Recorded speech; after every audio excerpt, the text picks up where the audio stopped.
everyone, today I have brought you use of the definite article. क्या होते हैं definite article? Definite article निश्चित use of the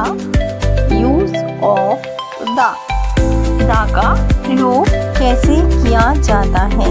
कोई निश्चित या विशिष्ट चीज के लिए हम द का प्रयोग करते हैं। The is the definite article. It is the same for singular and plural and for all genders. ये definite article होता है और जो same होता है for singular के लिए and plural के लिए and for all genders के लिए। The is the weekend form. ये weekend form है किसकी? This और that की। किसकी है? This और that की। शॉर्ट फॉर्म के रूप में बोला जाता है कोई विशेष चीज बताने के लिए। The has a 3 pronunciation. The key कितनी फॉर्म होती है, कितने प्रोनाउंसिएशन होते हैं? 3 तरीके से हम इसका उच्चारण करते हैं। पहला है the. When the following words begins with the consonant sound. Consonant sound, जब भी हम कॉन्सोनेंट साउंड से ये वर्ड स्टार्ट होता है, शुरुआत होती है, तो हम इस शब्दों को द से बोलते हैं। The table, the long box, the first act, the dictionary. The जब द के बाद आने वाले शब्द व्यंजन ध्वनि शुरू होता है, जैसे the table, the box, the frame. अब आते हैं दे। दे कब बोला जाता है?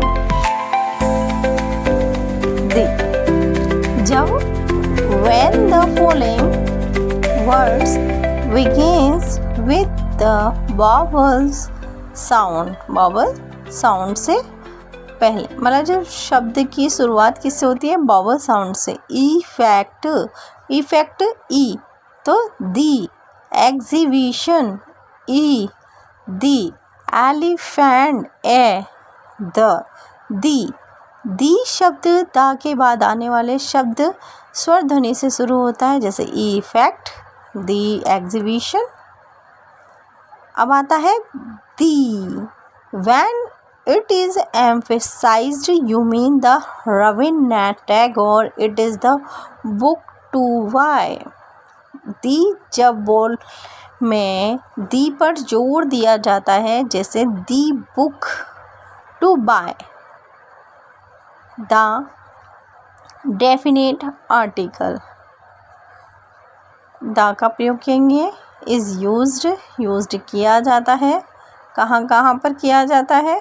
Before singular and plural, countable and uncountable noun, provided they are identify particular and definite.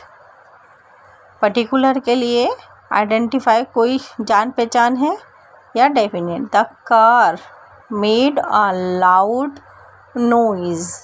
The car made a loud noise. का ये क्या है? उच्चारण। यहाँ पर्टिकुलर ये कार शोर मचाती है। He has gone to the post office. वो कहाँ चला गया है? टू द पोस्ट ऑफिस चला गया है। पोस्ट ऑफिस एक पर्टिकुलर चीज़ के बारे में बताया जा रहा है, तो हम किसका प्रयोग करेंगे? द का प्रयोग करेंगे। अब आते हैं आगे। निश्चय उपबंध का अंग्रेजी के दिस दैट शब्द का संक्षिप्त रूप है। फिर उसके बाद छोटा। इसका प्रयोग हम उन एक वचन और बहुवचन और गणनीय अगणनीय संख्याओं के पहले करते हैं।